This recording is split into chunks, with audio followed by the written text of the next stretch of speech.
Guys, thank you so much, and I would like to have a very short and brief reintroduction of myself. I am Timo from Kenya and currently living in Seoul, South Korea. I'm a full-time traveler and a part-time YouTuber. I used to be a very good academician, but I quitted, or I stopped the academic lane to follow my passion and my dream. I'm a full-time traveler, as I said, and a channel called Timo Kattee, which is this one you're watching right now, was created to cover my live travel stories, all my discoveries, all my journey, and anything that's entailing my passion and my dream. I want to travel from country to country, from village to village, from culture to explore what is there and to let people know, to also share my amazing time with people. I really know that I wanna be really inspirational to the generations that's yet to come. You know what? This YouTube channel is one of the most growing channel in Kenya, abroad and worldwide. That is abroad. I'll talk about abroad from the Kenyan perspective. Nashukuru sana wa Kenya wenzangu kwa kuja kunisaidia sana to grow the channel. So thank you so much for subscribing. You are my supporters. You are the people who are making this channel to grow. And if you want to hear from me, I request you and humbly really request you to really support your boy. This is a guy who is going to places, a guy who's going to give amazing stories about cultures, about people, about, oh my God, anything that's going to be amazing. So the way to support me is just by clicking on that subscribe button and like my video if you really have, if you really learn from it and you get something from it. So I would like to introduce a segment of this channel that is a talk with me. I'm gonna be talking about what I have in mind, about topics, inspirations, lifestyle, and many other things. This is just a small segment of this YouTube channel. Of course, the main thing is about travel and exploration, but my talk is going to just be a supplement of what is already in place. So today is just an introduction of this segment. Like for a long period of time, I have wanted to talk about this, to talk with people, to share about my life, but I've never gotten the confidence to talk, and this is the time. Thank you. So guys, with that being said, I would like to have the first episode of this channel, and today I'm going to talk about happiness definition, or about happiness in general. When I was a kid, I said that when I pass in my nursery level, that is my kindergarten level, I'll be happy. I passed. I went to my standard 1 education, that is class 1, that is grade 1 in other countries. I said, when I get promoted to the next class, I'll be happy. I got promoted, standard 1, that's grade 1, grade 2. In Kenya, we have the 844 system, that is 8 years in the primary level, 4 years in the secondary level, and 4 years in the tertiary level. So I passed all these levels. I used to get promoted, and was like my definition of happiness was like, if I pass, I will be happy. I reached standard 8, that is standard 5, 6, 7, 8. That is when I did my Kenyan certificate of primary education. I said, if I get a good mark in my KCPE, I would be happy and I would go to a good high school. I got a good mark, but I didn't get happy. I went to high school. Yes, I got happy a little bit, yes, but not much. I went to high school, a good high school in fact, based in Marapet. Reaching high school, the struggle started again, and I was like, when I get a good grade in Form 4, before even Form 5, I said when I pass in my mocks, I'll be happy. I used to pass here and there. When I said that when I get a good grade in Form 4, that is KCSE, that is Kenyan Certificate of Secondary Education, I will be happy. I got a very good grade that took me to university for government sponsorship in Kenya. That's Kenyan government. I didn't get happy. I was like, if I get a good course in the university, I would be happy. I was still really finding happiness here and there. And that is after getting my good course, that's computer science. I just worried again. If I get a good university, I will be happy. I went to a university in Kenya. That was happiness indeed. I went to my first semester. I was like, if I get to study abroad, I'll be happy. At some point, even I was struggling with Michigan University admissions here and there. I said I'll be happy.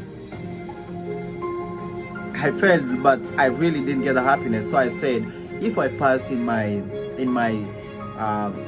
tertiary education, I get a good university grade with good marks, that is A's and everything, I'll be happy. I studied so hard, and I said this was the time for me to be happy. Oh my God, I passed. I got a first class honors degree in computer science. For those who know me, I got a first class honors. I was the best in my class. I didn't get happy. I was like, if I get a master's degree at least, I'll be happy. In JKUAT, in Nairobi, in the University of Nairobi, and any other university in Kenya, I'll be happy. And also my expectations were, my ambitions got raised higher and higher, and I was like, get a master's from abroad, I'll be happy. I'll be happier than I am. So I was not happy yet, so I was applying for scholarships here and there, and during that time I'm not happy. You know, like I'm not happy because I want to be happy. You get it? I'm not happy because I want to be happy. Like during that process, I'm applying for scholarships here and there, Belgium, New Zealand, US, that is UK, Commonwealth, Chevening. I used to apply for scholarships like crazy. Also jobs, because I was like, if I get a good job, I'll be happy. Oh my God, I got a scholarship. I'm so happy. I was so happy. I was like, yeah, I'm going to South Korea. We're going to South Korea. I got a scholarship from the Korean government. I'll talk about that in another segment. I said that if I get a good grade, you know, like in this scholarship, you have to first start with Korean language before you go to the major that you do your master's. I was called to do master's in computer science and engineering. My major was engineering. That before doing that major, I had to pass Korean language. So I went to Busan University of Foreign Studies to do Korean language. If I get a certain level that's required by Korean government, I'll be happy. That is my definition of happiness. During that time, that in 2017, I got it. I got the topic 3, yes. I got it. I didn't get happy. I got another hurdle in life, another step. I was like, if I go to my major university and get a good grade, I'll be happy. That is, if I graduate, if I get to pass, I'll be happy. I was like, before even going on with this, like before graduating and stuff, there were processes here in between that could define my happiness. If I get a good room, I'll be happy. If I get a good professor, I'll be happy. If I get a good laboratory, I'll be happy. If I get a good thesis project title, I'll be happy. If I get many papers, I'll be happy. There were many jungles and interconnections that complicated my mind and made me to doubt the real definition of happiness. Finally, I graduated. I did my master's, and at some point I made a video on YouTube, on Facebook, telling people that the education system that I did was really postponing my happiness, and until today I'm still really focusing. I used to focus more on like my happiness, and now if I could just go with that lane, it means that if I could go with that lane, it means that I will postpone my happiness, and it means that my happiness is going to come in the future, you know. So now my happiness is, if I get a good job, I'll be happy. If I get another master's, I'll be happy. I'll get it, but I'll not be happy. I'll have another thing. Or if I get a good job, if I get a good wife, if I get a good family, you know, like these things are coming. So I want to give a summary of this. The true definition of happiness is varied. It's different from person to person. You don't know the real definition of happiness unless you define it for yourself. You must be happy right now. You don't have to let situations control your happiness. You don't have to wait for moments to define your happiness. Your happiness should be defined by you. You yourself. Just be happy right now. Don't say when just be happy. Happiness exists in the moment. Be happy in that very second, because you don't know if you're going to exist tomorrow. I chose my way of happiness, and I said I'm not going to follow what the society has set in place, and I'm going to focus now on me as me, and the method that I am going to apply. And the method I'm going to apply is very clear and very simple. I'm going to focus on my passion, and my passion is traveling, and my passion is talking to you people like what I'm doing right now.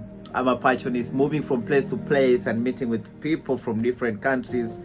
That's my passion. That's what I like. That's my dream. It makes me happy. Let me do it.